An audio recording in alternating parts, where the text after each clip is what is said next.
Assalamualaikum warahmatullahi wabarakatuh. Perkenalkan, nama saya Jidil Revira dengan NIM 53020010034. Kali ini saya akan membahas tentang kitab tafsir Al-Manar karya Muhammad Syarsyad Ridho dan Muhammad Abduh guna memenuhi UAS tafsir studi tafsir pertengahan modern. Pertama, Tafsir Al-Manar merupakan sebuah karya monumental dalam sejarah pemikiran Islam modern. Adalah sebuah hasil kolaborasi intelektual yang menggabungkan tradisi tafsir Islam klasik dengan pemikiran kontemporer pada abad ke-20.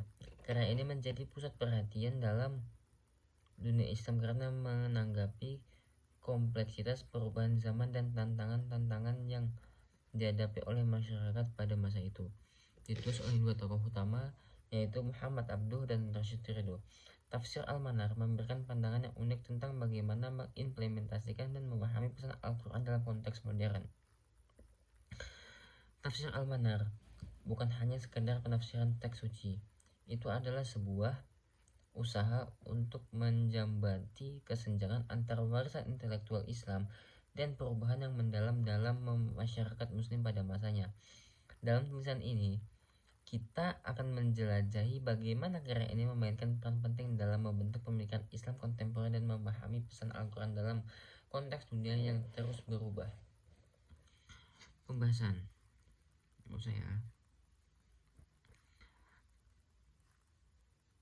latar belakang penyusunan kitab tafsir. Sewaktu Syekh Muhammad Abduh berkunjung ke Beirut pada tahun 1845 Masehi dalam rangka menemui temannya, yaitu Syekh Abdullah Al-Barakah yang mengajar di Madrasah Al-Katuniyah. Syarsyad Ridho berjumpa dengan Abduh dan sempat berdiskusi soal tafsir yang cukup representatif pada masa itu, yakni tafsir Al-Kasyaf karya Al-Zamkhsyari. Tampaknya pertemuan ini sangat berkesan bagi pribadi Ridho. Oleh karena itu, pada tahun 1898 Muhammad Syekh Syarsyad Ridho berangkat ke Mesir dan berguru kepada ulama-ulama Mesir, salah satunya kepada Syekh Muhammad Abduh, yang pada waktu itu Abduh merupakan ulama resolusioner dalam ilmu dan ide-idenya di bidang reformasi dan gerakan sosial.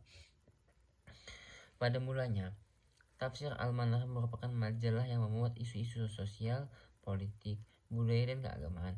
Tafsir ini bersumber dari materi perkuliahan Muhammad Abduh tentang tafsir Al-Quran yang disampaikan di Universitas Al-Azhar, yang disusun setelah ia wafat tahun 1905 oleh Muhammad Syarsyad Ridho dengan judul Tafsir Al-Quran Al-Hakim.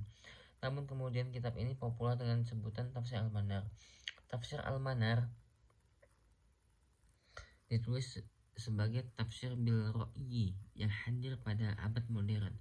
Tafsir Al-Manar ini berisi penafsiran Al-Quran secara lengkap 30 juz dan dari surah Al-Fatihah sampai An-Nas, tetapi hanya 12 juz pertama dalam Al-Quran, yaitu surah Al-Fatihah dengan 53 ayat surat Yusuf.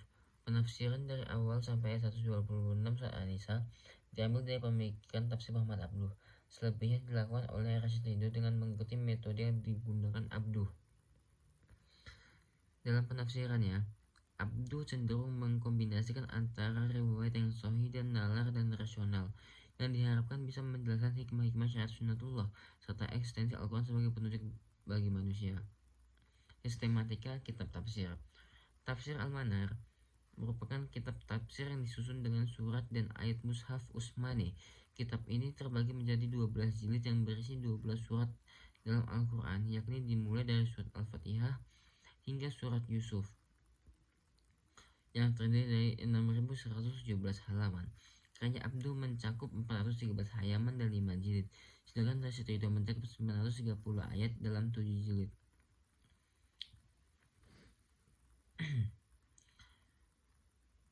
Di dalam masing-masing jilid terdapat indeks yang memudahkan seorang pembaca untuk melakukan penelusuran yang diurutkan sesuai alfabetis huruf hijaiyah topik-topiknya. Di setiap akhir juz, Syarsyad Ridho terkadang mencantumkan tanggal penulisan tafsir ini, baik awal maupun akhir tulisannya. Sumber penafsiran. Dalam penafsirannya, Syarsyad Ridho bisa dikatakan mengkolaborasi antara sumber penafsiran bil ma'tsur dan bil ro'yi. Hal itu terlihat dari bagaimana ia menjadikan ayat-ayat Al-Quran sebagai sumber utama penafsiran, apalagi jika kandungan ayat yang ditafsirkan berkaitan dan dirinci oleh ayat-ayat lainnya. Rasyid Ridho menjadikan hadis Nabi Muhammad SAW sebagai sumber kedua dengan ketentuan-ketentuan hadis tersebut memiliki kualitas yang sahih menurut sanad ilmu hadis. 3. Metode penafsiran. Penafsiran yang digunakan Muhammad Ridho adalah sama dengan metode yang digunakan Muhammad Abduh dalam menyampaikan penafsirannya, meskipun ada beberapa perbedaan antara metode sang guru dan murid ini. Metode yang digunakan Abduh ini adalah pertama, menganggap satu surat sebagai satu kesatuan ayat-ayat yang serasi. Kedua, adanya asumsi bahwa ayat-ayat Al-Quran bersifat umum. Ketiga, Al-Quran adalah sumber akidah dan hukum. Keempat, penggunaan akal secara luas dalam memahami ayat-ayat. Kelima, bersikap hati-hati dalam hadis Nabi. Keenam, bersikap hati-hati pada pendapat sahabat.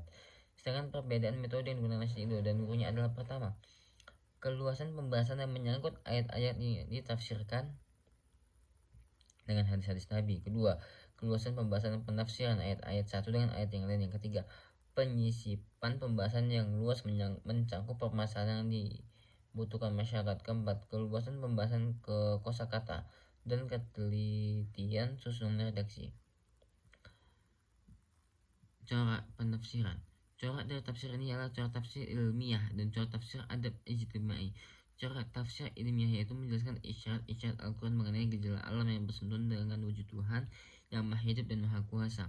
Dalam penggunaannya, pada kitab tafsir Al-Manar didasarkan pada kesesuaian dan sosial kultural, perkembangan ilmu serta adab dan budaya yang mengalami kecemerlangan, sehingga Rasyid itu banyak sekali mengkaji Al-Quran dengan berbagi macam ilmu disiplin. Di samping itu, Rasyid itu juga ahli dalam bidang hadis dan fikih, sebagaimana kritik-kritiknya terhadap gurunya Imam Muhammad Abduh dengan didasarkan pada argumentasi hadis-hadis. Cara tafsir al-adab ijtimai yaitu mengungkapkan isi kandungan Al-Quran, di mana kata-kata majemuk itu dianalisis berdasarkan nahwu dan balaghah dengan penggunaan ilmu yang tidak boleh melewati batas, hanya untuk mengungkapkan keindahan sastra pada teks. Dan dalam kajian ini, Muhammad Rasyid itu berusaha mengkaji sunnah ijtimaiyah, hukum-hukum mengkaji sunnah kemasyarakatan, pendapat para ulama tentang positif dan negatif, kelebihan dan kekurangan tafsir Al-Manar. Yang pertama, kelebihan tafsir Al-Manar ialah penafsirannya yang didasarkan pada pemahaman akal yang luas, mudah dipahami oleh orang awam, dan penafsirannya menekankan pentingnya menganalisis Al-Quran secara keseluruhan dan dalam konteks setiap surat. Sedangkan kekurangannya ialah Rasyid Ridho terlalu memperluas jangkauan penafsiran ilmiah, sehingga terkadang dirasakan adanya usaha untuk membenar-benarkan suatu teori ilmiah sekalipun yang belum mapan dengan ayat Al-Quran. Dapat diketahui sedikit mengenai kelemahan dan kelebihan tafsir Al-Manar.